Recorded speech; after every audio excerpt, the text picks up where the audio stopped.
Good day everyone! Today I will discuss to you what is sexual and asexual reproduction. Asexual reproduction requires only one parent.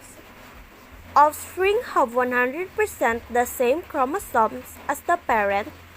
In other words, the offspring are exact clones of the parent. Most unicellular organisms reproduce this way, mitosis. Binary fission, bacteria, protists.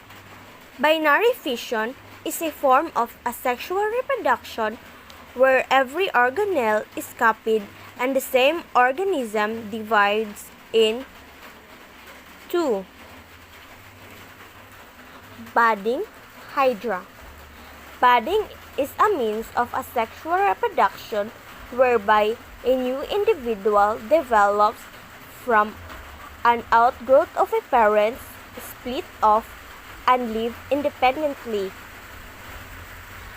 Asexual reproduction spore found in fungi, algae, protozoa, airborne cells that are released from the parents.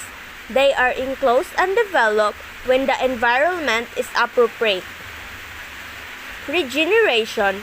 Regeneration occurs when a body part has broken off and the organism grows a new one.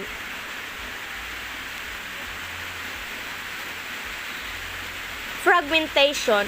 Fragmentation is a means of asexual reproduction whereby a single parents break into parts and regenerate into whole new individual. Plant cuttings. Vegetative propagation. Vegetative reproduction is a type of asexual reproduction in plants that relies on multicellular structures formed by the parent plant. It has long been exploited in horticulture and agriculture with various methods employed to multiply stock of plants. Asexual reproduction mitosis. The process where animal cells divided. This is type of asexual reproduction. Body cell, somatic cell go through the process of mitosis, result in an exact copy of the parent cell. Examples of organisms that reproduce asexually: hydra, sea star, strawberry, archaebacteria, eubacteria, euglena, paramicule, yeast. It's a mode of reproduction in which a new offspring is produced by a single parent.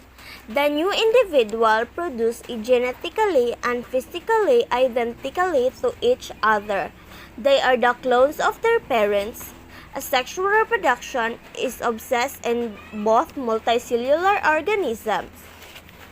Asexual reproduction involves one parent and produces offspring that are genetically identical to each other and to the parent. Asexual reproduction involves two parents and produces offspring that are genetically unique. Asexual reproduction occurs by cell division during mitosis to produce two or more genetically and identical offspring.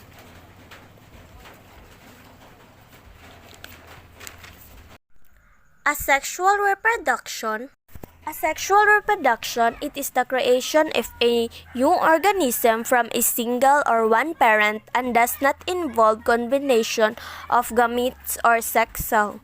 Since there is only one parent involved, the asexual reproduction, the offspring will inherit the hereditary information from its parent.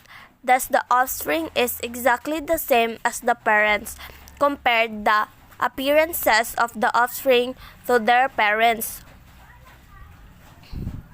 What can you observe correct the offspring is look exactly the same as the parents. This is because in asexual reproduction, the genetic makeup of the offspring is the same as the parent. Advantages versus disadvantages of asexual reproduction. Advantages. Asexual reproduction produces more offspring. Asexual reproduction takes less time.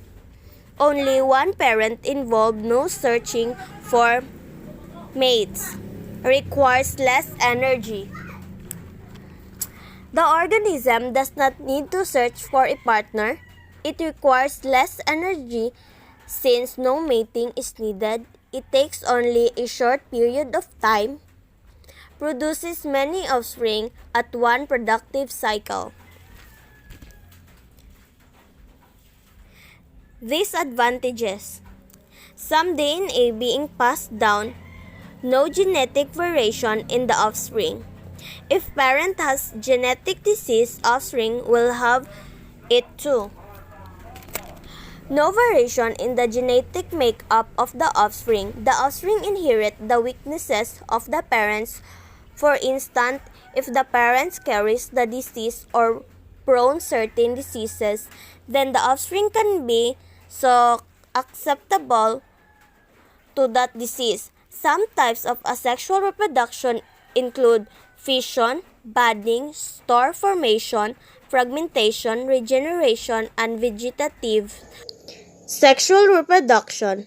Sexual reproduction requires two parents that each share one half of the genetic information. Offspring share the characteristic of each parent's meiosis. Sexual reproduction. All the members of animal kingdom like fish, mammals, amphibians, birds, reptiles, insects, crustaceans.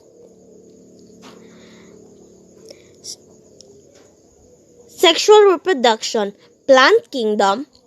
Flowers are the reproductive organs of plants. Some flowers have both male and female reproductive organs on the same flower. Example of organisms that reproduce sexually: chickens, iguanas, lobster, sharks, humans, butterflies, sunflowers, roses. Sexual reproduction happens two ways. Internally, inside. The egg is fertilized by sperm inside the female. Mammals, birds, reptiles, insects, spiders. Externally, outside. The egg is fertilized by sperm outside the female. The females lay the egg and then the male fertilizes them. Fish and some amphibians, plants and fungi, pollen and spores. Sexual reproduction. It is the type of reproduction that involves parents. Sexual reproduction. It is the type of reproduction that involves two parents, a male and a female, to produce a new individuals, and combination of gametes, sex cells, to produce a new organism. Among individuals, the male produces sperm cell and the female produces egg cell. Sperm cell and egg cell are collectively called gametes. When these gametes unite, the process is called fertilization. A zygote or fertilized egg, the result of fertilification egg, the zygote then develops and becomes an embryo. It will continue to develop until it reaches maturity to be born. Since these are two parents involved, a male and a female, this will be produces an offspring that looks different from its parents. Its traits and genetic makeup is a combination of its parents. This is the reason why we humans do not look exactly the same as our parents, because we reproduce sexuality.